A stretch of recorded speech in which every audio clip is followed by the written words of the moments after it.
empiezan a multiplicarse y a buscar una forma de vida, peregrinando hacia otras tierras, y siempre acompañados y aconsejados por sus creadores. Se mueven en un mundo nuevo, recién formado, todavía inmerso en la humedad y en la oscuridad. Dan lugar a las tribus, y una vez que éstas estuvieron establecidas, aparecen el sol y la luna, completándose la obra de creación del cosmos. Los astros son precedidos por Nohok-Ek, la gran estrella del alma, Venus. Esta acuarela de Diego Rivera se llama Esperando a Venus. La figura del extremo derecho son símbolos de Venus en las inscripciones mayas y los códices, y Venus es esta guacamaya que lleva el fuego solar en la mano. La guacamaya fue uno de los animales en los que encarnaba la energía divina del sol. Al aparecer en el cielo, el sol y la luna se quedan fijos como un espejo, hasta que los seres humanos los veneraron y les ofrecieron sacrificios sangrientos. Solo entonces los astros inician su movimiento, y con ello comienza el tiempo cósmico y la historia de los hombres en la Tierra. También asienta el mito que tras escuchar a un mensajero de Xibalbá, el inframundo, en forma de murciélago, por ahí está arriba, los hombres preguntan a su dios tribal Tohil qué le pueden dar a cambio del fuego. Y él responde que necesita sacrificios humanos, es decir, la entrega del hombre a las deidades. Una vez con el sol y el fuego, y sabedores de su misión, los hombres vivirán buscando superar su imperfección y su insuficiencia. Si las mujeres aparecen tras la pérdida de la sabiduría, es porque son complemento del hombre y están destinadas a la procreación. El desdoblamiento sexual, sin embargo, viene de la limitación y de la necesidad de pervivir en el tiempo, y más hondamente aún, como expresión de la necesidad del tú, del otro, para ser y subsistir. Y evidentemente el culto a los dioses se presenta como la necesidad humana de apoyarse en seres superiores para vencer la adversidad y lograr el cumplimiento de una vida plena. Pero además, otra posibilidad de trascender la insuficiencia se halla en la búsqueda de la sabiduría perdida, que es aquello que los hombres pueden procurar por su propia acción y por diversos caminos. Y los mayas lo lograron de una manera excelente, creando la agricultura, la matemática, la astronomía, la cronología y un excelente arte plástico. Así, aquel vaho con el que los dioses disminuyeron la mirada de los primeros hombres mayas, o sea, su conocimiento, fue susceptible de desvanecerse con la acción humana. El sabio para los mayas es el hombre que por su capacidad de asombro y por su libertad es capaz de recuperar el saber. Por la concepción del cosmos y de los dioses expresada en el mito cosmogónico, los hombres mayas vivieron en una profunda inseguridad existencial. La naturaleza, manifestación de los seres divinos, no tenía leyes inmutables, sino que su orden y regularidad dependían de las acciones humanas. Es decir, tenían la certidumbre de que si los dioses dejaban de recibir el alimento, morirían y dejarían de mantener al cosmos, como lo expresa un fragmento de los libros de Chilam Balam, escritos por los mayas yucatecos. Dice así: el rostro del dios estará cubierto, muerta estará su mirada, llanto por su pan, llanto por su agua, porque se le negarán devociones y reverencias. Tembloroso, tembloroso y moribundo estará su poder por falta de reverencia de los señores príncipes, los que rigen y gobiernan. Así, el hombre pertenece a los dioses, quienes lo crearon precisamente para cumplir con esa misión. Los seres sagrados debían ser sustentados con materias tan sutiles como ellos, con los olores del incienso y de las flores, así como el sabor de los alimentos y bebidas. Pero lo esencial era la energía vital que residía en la sangre de animales y de seres humanos, por lo que el aspecto principal del ritual fue la ofrenda de sangre mediante el autosacrificio, el sacrificio de animales y el sacrificio humano. Los dioses habían creado a los hombres integrando su propia sangre a la masa de maíz, por lo que los hombres debían a su vez entregar su sangre a las deidades. Pero en contraste con el aspecto sangriento de su religión, los mayas y nahuas fueron pueblos notablemente respetuosos de la naturaleza y de la vida.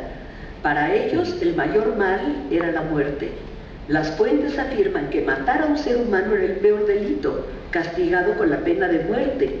Incluso matar animales en la cacería era un atentado contra la vida que podía desencadenar la ira de los dioses, de modo que pedían permiso para cazar y demandaban perdón al señor de los animales, haciendo diversos ritos expiatorios. Fray Diego de Landa, un fraile del siglo XVI, confirma esto cuando asevera acerca de los mayas de Yucatán: tenían por cosa horrenda cualquier derramamiento de sangre si no era en sus sacrificios. Y el propio Fray Diego de Landa registró el dato, que es muy importante, de que los mayas empezaban ya a sustituir a la víctima humana por un animal, el perro, que era el animal más cercano al hombre. Esta sustitución es equivalente de la que hizo el Abraham bíblico al sacrificar a un carnero en vez de su primogénito. Así fue simbolizándose el sacrificio humano en la tradición judeocristiana hasta llegar al pan y al vino, que suplen al cuerpo y la sangre del Dios encarnado. No sabemos qué habría ocurrido en este sentido entre los indígenas mesoamericanos de no haber llegado los españoles. Las interpretaciones sobre el sacrificio humano como una crueldad que hicieron los españoles conquistadores y que algunos otros han hecho después, son a mi juicio visiones reductivistas que responden a una falta de genuina comprensión de la otredad y de la significación estrictamente cultural de las creaciones humanas. La naturaleza violenta y sanguinaria del hombre está en su instintividad, siempre uniforme, e igualmente están incrustadas en ella las tendencias al altruismo. Pero lo propiamente humano está puesto en su trascendencia simbólica, en su sobrenaturaleza, en la que consiste el mundo de sus creaciones culturales o espirituales. Lo humano no es solo lo instintivo, sin la conciencia, sin el saber que tiene de sí mismo y de lo que no es el mismo. Lo específicamente humano es el logos, como lenguaje y como razón. El hombre vive en el orden de la realidad simbólica y no de la meramente instintiva, y es ahí donde hay que comprenderlo e interpretarlo, en el orden del sentido. La que sigue, por favor. Para el hombre mesoamericano, la clave del cosmos es el claroscuro, la armonía de los contrarios, vida-muerte, luz y sombra, bien y mal, masculino y femenino. Se trata ciertamente de una concepción del mundo y de la vida que expresa una sensibilidad única y extrema del cambio, de la inigualable percepción de la evanescencia y la caducidad de todo. En síntesis, los nahuas y los mayas hicieron del autosacrificio y la muerte la vía principal para acercarse a lo sagrado, y por la idea básica de la implicación recíproca de los contrarios, la muerte lleva a la vida, el sufrimiento trae el gozo. El sacrificio de sí mismo otorga al hombre la felicidad suprema de la unión con lo sagrado, y esta unión es la meta de la existencia. En el mundo cambiante es donde el hombre reconoce ciertamente su indeclinable responsabilidad de ser él mismo, por su acción sacrificial, el sustentador de los dioses, y desde ellos del cosmos íntegro. La acción ritual del hombre es el motor del cosmos. Si el hombre no sangra, el sol no sale. Y también en el Popol Vuh hallamos una clara expresión de los valores morales de la vida cotidiana. Dice el texto que grandes señores y hombres prodigiosos eran los gobernantes, que grandes eran sus ayunos, y eso era en pago de haber sido creados, que los grandes señores cumplían con sus preceptos y así demostraban su condición de señores. Y cuando oraban, suplicaban a los dioses que dieran a sus hijos y a sus hijas la multiplicación, el crecimiento, porque ellos iban a ser quienes los alimentaran y mantuvieran. Dicen, tales sus hijas y sus hijos, que no encuentren desgracia ni infortunio, que no introduzcan el engañador ni detrás ni delante de ellos, que no caigan, que no sean heridos, que no forniquen ni sean condenados por la justicia, que no se caigan en la bajada ni en la subida del camino, que no encuentren obstáculos, concédeles buenos caminos, hermosos caminos planos. Estos fragmentos expresan que la máxima sabiduría de los hombres es el conocimiento de lo sagrado, del que deriva cualquier otro saber. Se define a los sabios como los hombres dotados con poderes sobrenaturales, obtenidos gracias a la veneración de los dioses. Esos hombres eran los gobernantes chamanes. Eran los que no estaban preocupados por el poder en sí mismo, sino en tanto que éste contribuye al bien de la comunidad. Lo cual no quiere decir que no hubiera habido gobernantes afanosos de poder y malos y todo lo demás. En la oración citada destacan los valores fundamentales de la vida humana para el maya, en cuya búsqueda está la principal sabiduría. La vida misma, la multiplicación, la felicidad, la paz, que son valores de amor a la vida y a los bienes naturales, de profundo vínculo con la naturaleza. Ello se logra con un cumplimiento riguroso del ritual. Dice el texto, no introducir al engañador, o sea, buscar la verdad, no fornicar, lo cual se refiere al adulterio, que era severamente castigado por los mayas.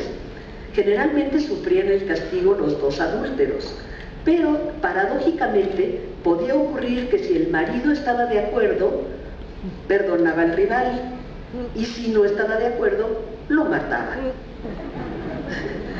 Y había además una notable libertad sexual.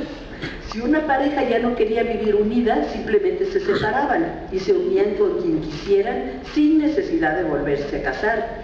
Las mujeres viudas o solteras acudían a las casas donde se instruían los jóvenes para iniciarlos en la vida sexual.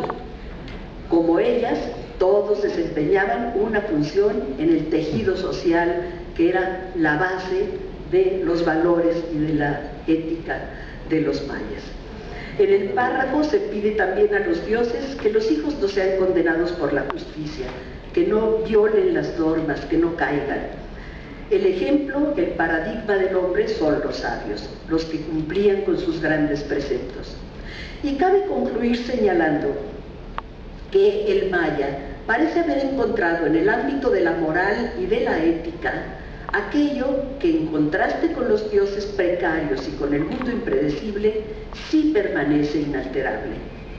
En la moral, en la conducta recta, con sus tradiciones y sus normas aseguradas, en una férrea cohesión social, en las reglas y costumbres firmes e inamovibles de su moral religiosa, hallaron un suelo firme donde poder habitar. Los valores de los mayas antiguos, que aquí he destacado, constituyen un modelo para revalorar los de nuestra cultura occidental. Y los mayas de hoy, a pesar de haber sido despojados, humillados y sometidos, condenados a la miseria, han conservado importantes lazos con sus antepasados, entre ellos la conciencia de ser parte integrante de la naturaleza y el cosmos íntegro, con una actitud de humildad y veneración. La sabiduría indígena actual es testimonio de que hay otros caminos para el hombre que no lo lleven a la ruptura con su entorno y de los cuales nuestra civilización tiene mucho que aprender. Como ejemplo termino con un texto de un chamán Ixil de Guatemala. Dice así: hay árboles que brotan, hay árboles que aparecen, dejémoslos ser. Cuán felizmente brotan. Quizás sea un lugar de descanso para las aves, quizás sea su lugar para regocijo, quizás sea su lugar para anidar, y nosotros lo cortamos. Yo lo corto, afilo mi machete y lo corto. Pero ¿qué pecado hay ahí? El árbol no está en pecado. Cuán bellamente crece, está lleno de